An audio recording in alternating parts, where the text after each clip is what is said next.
Assalamualaikum warahmatullahi wabarakatuh. Saya Hilal Syahrim, mahasiswa pasca sarjana program studi Magister Manajemen Universitas Muhammadiyah Makassar, akan memaparkan makalah budaya organisasi komunikasi bisnis.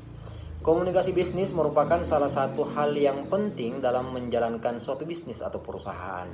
Komunikasi ini bisa diartikan sebagai suatu komunikasi yang dilakukan secara verbal maupun non-verbal, di mana dalam komunikasi ini berisi pendapat, ide, gagasan, maupun informasi.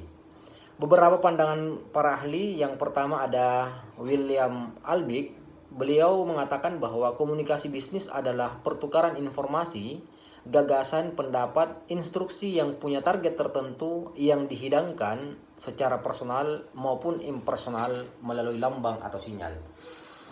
Kemudian, Rosenwald mengemukakan bahwa definisi komunikasi bisnis adalah suatu tindakan pertukaran informasi, ide atau opini, instruksi, dan sebagainya yang disampaikan secara personal maupun non-personal melalui lambang atau sinyal untuk mencapai target perusahaan.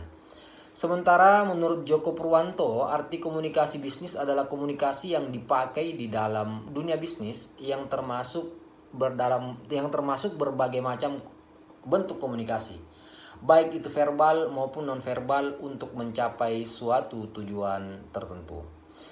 Ada 5 unsur komunikasi. Yang pertama yaitu komunikator, pesan, media, komunikan, dan efek. Aktivitas komunikasi harus terdapat beberapa unsur. Adapun unsur-unsur komunikasi bisnis, yang pertama adalah terdapat tujuan. Setiap komunikasi tersebut memiliki tujuan yang telah ditentukan dan sejalan dengan tujuan organisasi. Kemudian unsur berikutnya adalah ada pertukaran. Setiap komunikasi melibatkan setidaknya 2 orang atau lebih. Ini yang biasa disebut dengan komunikator atau komunikan. Kemudian unsur yang ketiga yaitu berisi informasi, gagasan, opini, atau instruksi.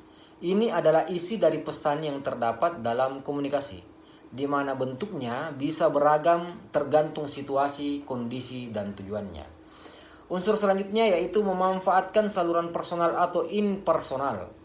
Setiap komunikasi dapat dilakukan dengan bertatap muka, memanfaatkan media atau media massa jika ingin menjangkau halayak ramai atau massa yang lebih banyak. Kemudian unsur selanjutnya memaknai simbol atau sinyal. Maksudnya adalah metode atau alat yang digunakan untuk berkomunikasi sehingga dapat dimengerti oleh penerima pesan.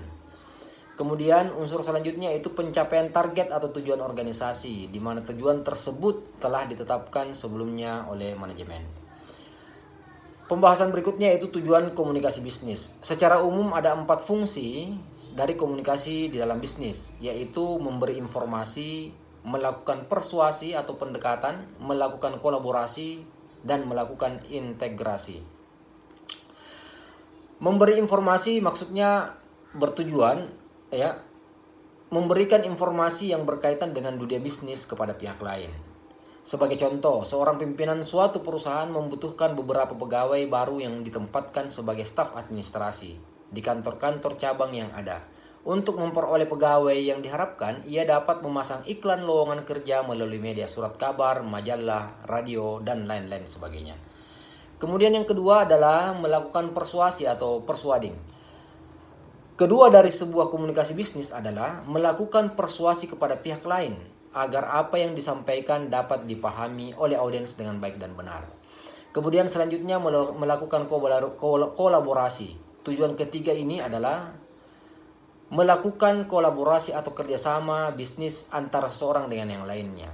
Melalui jalinan hubungan komunikasi bisnis, seseorang dapat dengan mudah melakukan kerjasama bisnis baik antara perusahaan domestik maupun perusahaan-perusahaan asing. Teknik dalam komunikasi. Yang pertama, teknik komunikasi verbal digunakan untuk mendiskusikan sebuah gagasan atau ide, mengekspresikan opini, menjawab pesan, dan pendengar yang baik.